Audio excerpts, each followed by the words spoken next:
generan un aprendizaje. Se rompe el esquema de la actitud y del motivo. Yo le pregunto, usted no puede alterar ciertos órdenes circunstanciales de patrones o hábitos de costumbres.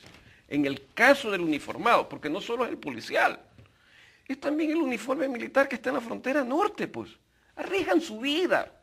Mal o bien, yo no puedo decir que la policía es totalmente mala, pero comenzó en esta B de victoria y B de víctima a verse, pues, las cadenas, la multiplicación, los hechos, la policía, y carga un montón a la policía. Pero hay que rescatarla su imagen, porque es una institución la cual, bien o mal, yo no la puedo calificar, cumple este patrón. O sea, la opinión pública tiene que quedar en el consciente de la opinión pública dentro del esquema de rompimiento de institucionalidad. Vuelvo y repito, que es preferible república sin presidente o país sin fuerza pública.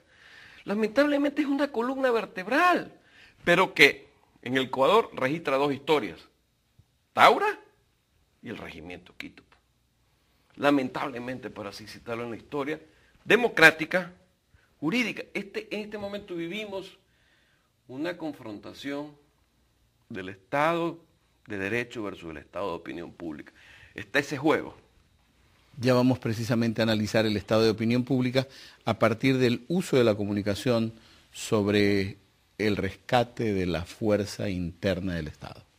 Es momento de hacer la primera pausa en Mesa de Análisis. Volvemos luego de un instante, de unos cuantos avisos, con el ingeniero Antonio Tramontana, con quien estamos analizando la gobernabilidad del país, el marketing político y el análisis político de los hechos del 30 de septiembre, qué lo ocasionó y cuáles se avisorarían como posibles consecuencias. La pregunta y lo que toda la gente se está cuestionando en este momento, aunque en el país ya hay un 57% de personas que afirman de que lo que hubo fue un intento de golpe de Estado, pero crece cada día más, al menos en el exterior, la pregunta, ¿golpe de Estado o asonada simple y llanamente, un alboroto, una rebelión?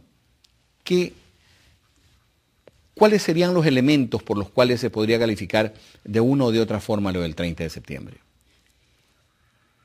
Voy a comenzar por el resumen. Cae el halcón, la torre se derrumba, el semidios es mortal, es de carne y hueso. No pudo haber pasado lo que pudo haber pasado, porque las razones sobran. Este gobierno es metodológico. Y en este gobierno todo es una metodología. Yo me hago la pregunta, ¿era consolidar con un exceso de vitamina H ir al regimiento Quito? Si sabemos que el mandatario es la máxima autoridad y debe ser protegido. Va con una fuerza disminuida ante un regimiento. Primer acto. ¿No sería un exceso de confiabilidad en sí mismo, en su capacidad de que su sola presencia podría conminar a una disolución?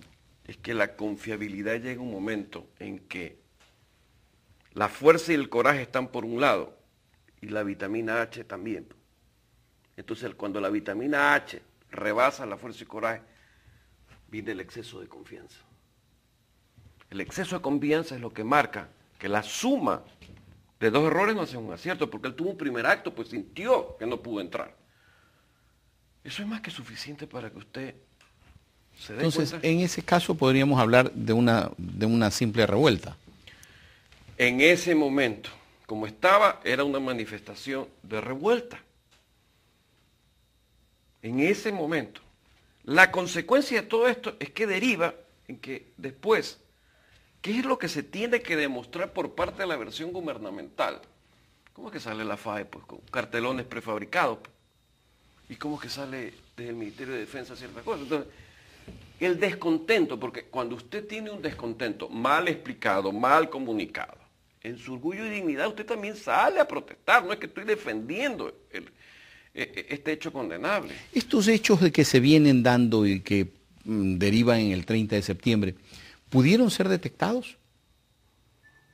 Yo me imagino que la inteligencia es parte de una ciencia. O sea, La inteligencia policial, militar. Militar, que la tienen pues los elementos y la inteligencia que yo llamaría inclusive la inteligencia de orden político. La presencia de un sistema, de inteligencia que no logra detectar estos hechos, porque como se ha señalado, ya no lo señala solamente usted, lo estaba señalando otro analista el día de hoy en la mañana, hace un momento en una entrevista que le hacían en Ecuavisa, señalaba también el mismo elemento, y viene la coincidencia, carteles realizados seguramente en un plotter o en alguna cosa por el estilo, da indicios de que había algo que se venía preparando. Si había algo que se venía preparando, inteligencia debió saberlo. Inteligencia lo supo, lo supieron los oficiales superiores, afirman que los oficiales superiores conocían del descontento dentro de la tropa. ¿Qué pasó? Es que el descontento existió por el simple hecho de que estaba afectado orgullo y dignidad. Entonces usted cuando afecta orgullo y dignidad y le mete la mano al bolsillo, si cabe la expresión, para quitarle ese bono extra, dígame una cosa, usted no está fastidiado. Y el fastidio no comienza a hacerse general. Esto es como las bacterias que se multiplican. Pues. Y el tema del descontento en las fuerzas policiales, básicamente, ¿no estará unido a otro factor de que ha venido dándose un reclamo permanente de varios sectores, el MPD, ciertos sectores de la oposición, ciertos sectores que se han manifestado, los indígenas? ¿No suena como algo orquestado? Quizás el presidente tenga razón de que esto es algo como que se va preparando, o realmente hay motivos para que la gente esté descontenta. Yo diría que esa es la hipótesis que el presidente tiene que demostrar y la que nosotros tenemos que un poco ver las circunstancias. Ahora, esto a mí me hace ver algo que dentro de la consultoría política, el análisis de escenario, yo quisiera contribuir, porque su pregunta no quisiera que se me pase desapercibida, si se me pasa, me la vuelve a hacer. Mire, para entender, porque muchas veces hay que ser pedagógico y didáctico, lo que se vive en el Ecuador. Hay un clásico, y lo voy a citar, Bachmann, El Caballero de la Noche. Escúcheseme bien, como este gobierno es simbólico. En El Caballero de la Noche usted va a ver que los buenos son malos y que los malos son buenos. Entonces, hemos estado viviendo ese trama. A tal punto que llegamos a la Comisión de la Verdad y los buenos son malos y los malos son buenos y suficiente con eso. A mi modo de entender, cada día el simbolismo que se aplica, la metodología que este gobierno cae, y que desgraciadamente los actores políticos, o los señores que ahora les ponen entre comillas activistas políticos, creo que es otro nivel, otra calificación nueva, dada por los señores de la prensa, o sea, no la conocía yo, pero bueno, no se dan cuenta o no comienzan a comprender la simbología, por favor. Y voy a poner ejemplos adicionales a lo que yo le cité a usted. La Constitución, ¿cuántos artículos tiene? 444. Sí. Hay que medir la altura donde está ubicado Montecristi en el cerro. Ciertos límites de velocidad son 35 kilómetros por hora. El pacto, las alianzas, ¿dónde están en el Antiguo Testamento? Aquí yo traje 7. Este es un gobierno que utiliza mucha metodología. El pacto de alianza edénico, el pacto adámico, el pacto de Noé, el pacto abrámico, el pacto mosaico, el pacto davídico y el nuevo pacto. Este gobierno tiene algo, es metodológico. ¿Y qué relación tiene con los pactos de la...? Porque tienen la fuerza justamente de hablar de las alianzas y los pactos, y a nosotros nos comienzan a educar por hábito y costumbre bajo esquemas de religión. Y es fácilmente asimilable. Le pongo otro ejemplo de simbología. La oreja está caliente, están hablando de ti. Y nosotros todos sabemos que en el argot común, tengo la oreja caliente o me arde la oreja, se meten en lo que ya son actitudes. Y fácilmente usted termina absorbiendo los mensajes como llegan. Usted ha llamado al gobierno simbólico algunas veces.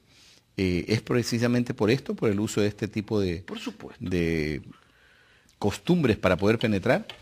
Cuando uno adquiere cuando uno adquiere el dominio del mercadeo político, cuando uno se pone las palas de la consultoría política y es ganador, uno sabe que hay una variable en mercadeo que es la P de publicidad y propaganda. Es la que usted deslumbra a través de su rival, la estrategia.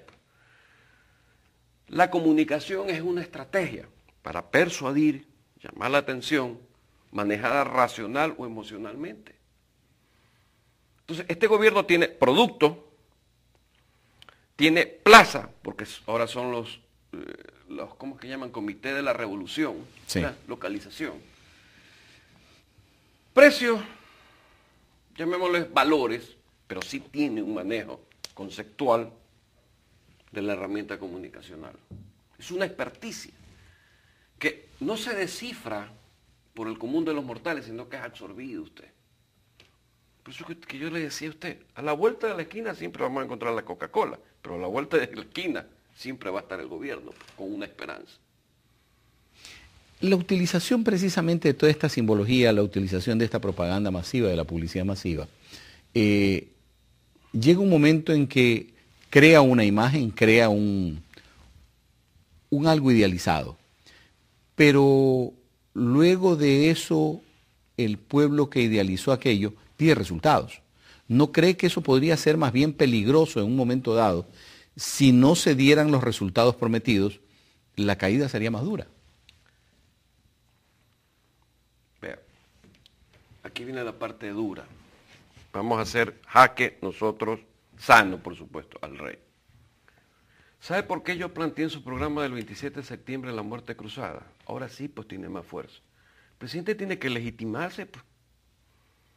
No dice que la aceptación, la aprobación y bla, bla, bla, bla, bla, está por el orden del 70.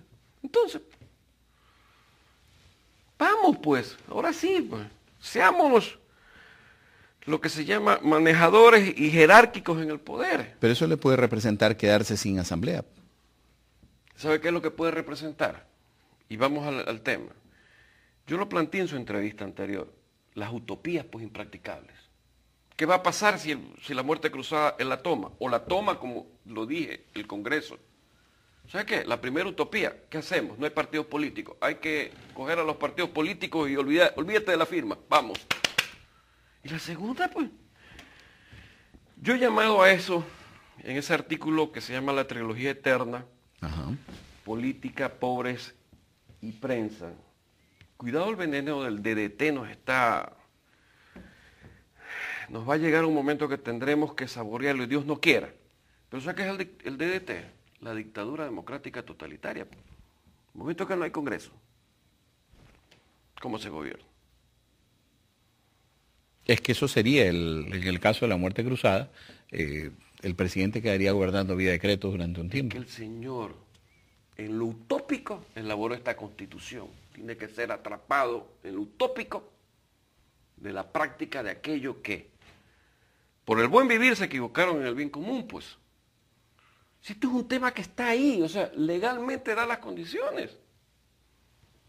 Pero le compete al Congreso también por dignidad decir, señores, exijámosle al Señor la muerte cruzada. Y voy a repetir algo que es interesante. Si los señores que se llaman de oposición plantean la exigencia de la muerte cruzada del presidente, tienen 4 instancias. El abandono del quórum, pero hay una votación. La abstención, que se suma a la mayoría de los que votaron. El sí y el no, pues. ¿Acaso no se veía que había resquebrajamientos en Alianza País? ¿Acaso no veíamos esas circunstancias? Entonces, pero pues, a esto abona la posición de Sociedad Patriótica, que pese a que está comandada por a quien aparece como el mayor enemigo del régimen, Lucio Gutiérrez, ellos sostienen de que el presidente tiene que terminar. Ellos no comparten el criterio ni de la muerte cruzada, ni lo que está impulsando el activista Vera. yo sé que lo que voy a decir puede acarrearme problemas, pero aquí habla el consultor. Vea, alguien muy cercano a Sociedad Patriótica en algún momento dijo